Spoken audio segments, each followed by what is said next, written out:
So the last little bit really is almost like a final panel discussion, but to be honest, I think we've had quite a lot of input down here. We can happily have a quick sort of 5 minutes or a bit of a feedback session. So rather than me sort of getting everybody and their dog at the front, do I need a microphone or will we be able to pick this up? Great, okay. So you've seen what you've seen all day today, okay, which has been, from my side of it, I think it's been great from a project's point of view. I think we had some really good sort of showcases. My big question, and obviously it's reflected in the room, is how do we get these sorts of European projects? I mean, I know panels are sort of staying behind, but how do we get these European projects to show their real capabilities to industry? We've got the industry partners involved here, but how do we keep these seats filled in these sort of afternoon sessions? I mean, I purposely planned it this way because I knew that quite often, you know, this is really good stuff, and if people were really into it, it'd be fantastic. But how do we get more participation? How do we simplify these messages to keep industry interested? So, do you want to just answer why you're still here? I wanted to make sure that this morning's session probably was enough for me. Sorry, I'm in manufacturing. I look after health, safety and environment, and the reason why I've come along, Gash is aware, is because I want to know how Industry 4 is going to work for health and safety professionals, because again, you know, a lot of it seems to be focused around engineering. So my reason for staying this afternoon was to see the whole of what you're discussing, see where it fits in with my field of expertise. And you know, it's very exciting, it's very interesting. There's quite a lot that I've learned today. One of my colleagues who unfortunately couldn't stay for the afternoon session, he felt that he now could discuss some parts of this with his work colleagues, with engineering teams. I'm enthused about it. I'll go back to the workplace and I'll certainly be sharing what I've learned with people in my workforce. Mm-hmm. We are dipping our toe in the water, and we have done in most manufacturing environments for many years. But it's just understanding. It seems a scary term, but it's not actually once you start listening to it and understanding what it is. So I think we just need to make sure that you keep spreading those messages, and anyone who does come from industry shares it with the people, their colleagues, and continues that way. Thank you very much. That's a really good input. And a very, very, very simple question. I'd be interested to know what proportion of the audience who was here this morning were small SMEs. I have no idea. There were, I mean, unfortunately I haven't got the stats, but rough proportion. Probably about 20%, 25%, because there's, and again it depends, obviously it's 250, except, so we had quite a few sort of, you know, Sonys and Fords and Calsonics and other companies. You can't really class them as SMEs.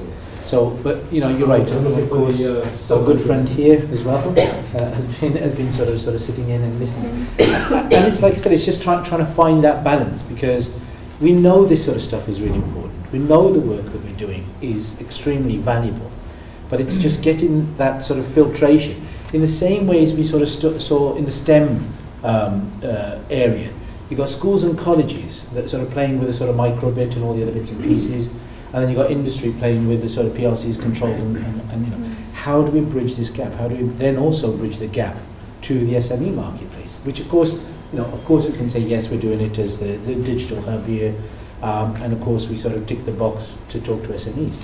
But the real requirements, and this is why, you know, we set up demonstrations like that, is once you can see something and feel it and touch it, it starts to make a lot more sense. It's very difficult to do that, of course, because, you know, some of the sort of the research work is futuristic. That's a whole point of research. It's to stretch, you know, the objectives. The reason it's called elastic manufacturing is not just about stretching it, but it's these new concepts. And if we didn't have these research projects, then companies like us couldn't develop products like Industry Web. So it's absolutely valuable to have that, but it's how we get that sort of message across. So, any comments from our Sony friends? No, it's a very interesting day. the challenge, of course, is to disseminate this information, yeah? Yeah. And I don't really know what the right answer to that is, yeah? But I know there's more chance of it happening with events like this than there is if you don't do it, yeah? And hats off to you for organising this, yeah? It's the step in the right direction. How big a step, I'm not sure, but it's definitely in the right direction. Fantastic. So, from the viewpoint of a project, now we develop our systems and we try to present them as good as we can in the very small time slots that we have. But of course, what we are looking for is actually that someone just shoots us a small mail, something like, hey, that was interesting, can you tell us more? Or, hey, we'd like to see that again, something like that. So we can just present it, but of course then we have to hope that we get some questions in or that we get some communication in. I mean, we put our email addresses on there and we hope that this works, but of course, seldomly it's the case.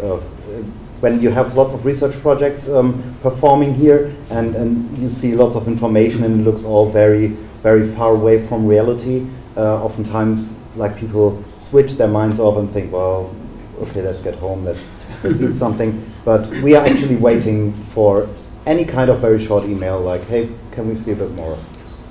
Following up on what he said, I think that one of the biggest problems is that you don't, okay, let's say me representing Fluid House, we participate in projects, but we're also end users. And one thing that, we have the demos and everything, but the problem is that if you want to engage people, especially an end user, you need to show him what the system can do right away. You need to catch him first, okay, this is what you can do with this. If you want to know how it works, then stay. If this is not good for you, then just go.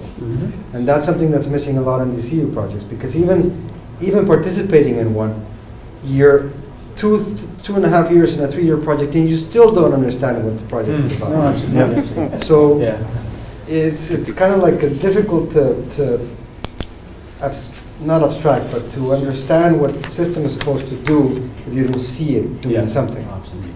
But again, it's that sort of difficult concept, isn't it? Because what you should be doing with European projects will take time to develop. Of course. But as you said, the difficulty is trying to get the right vision. And of course, that's always been my problem in every project that I've ever been in, is that I always have that end user viewpoint. And it's like, well, I immediately know what I want. Can you just produce this for me? Well, that's all great, but that's not technology. That's not innovation. Yeah? That's just answering my questions. So it's as you said, the realization happens about 2 years in, but then it's difficult because you're usually too far gone to sort of turn the big ship around to get it back. And then you create another project, but of course these projects, these EU projects, it's a luck of the draw. Now, I've certainly been very, very lucky that I've been involved with these projects and we managed to sort of jump from one project to the next to the next. And now, of course, we've got Digicore, and we can carry on that work. And in fact, with Digicore, it's even better because SMECluster, which is what we've been trying to do for a long, long time, we can finally really start to push that up. And by the way, all the presentations and everything, all the information, when I get time, when Simon gets time, all of that will be uploaded to SMECluster anyway, as well as the individual project websites. There's information about all projects, about the hubs, everything will be on SMECluster regardless. So part of that, where can I find all the information in one place, is definitely SMECluster, which is a definite plug. But at the end of the day, that's the whole idea. You need somewhere to signpost, because there's so many good things happening as well. Well, where do you go for it all? So that's the whole sort of concept. So rather than me rabbiting on, I think, Matthias, did you have something? No, just one remark. Say, don't forget, I don't want to actually raise some more confusion on the term, but the Industry 4.0 is much more than just, manufacturing. Yeah. Well, absolutely, yeah. I mean, we're focused on manufacturing because it's quite an automotive theme. It was more of the sort of the manufacturing area, but absolutely healthcare. Exactly. There's lots and lots of sectors. It's healthcare. It's food, travel, digital transformation. Yeah, digital transformation.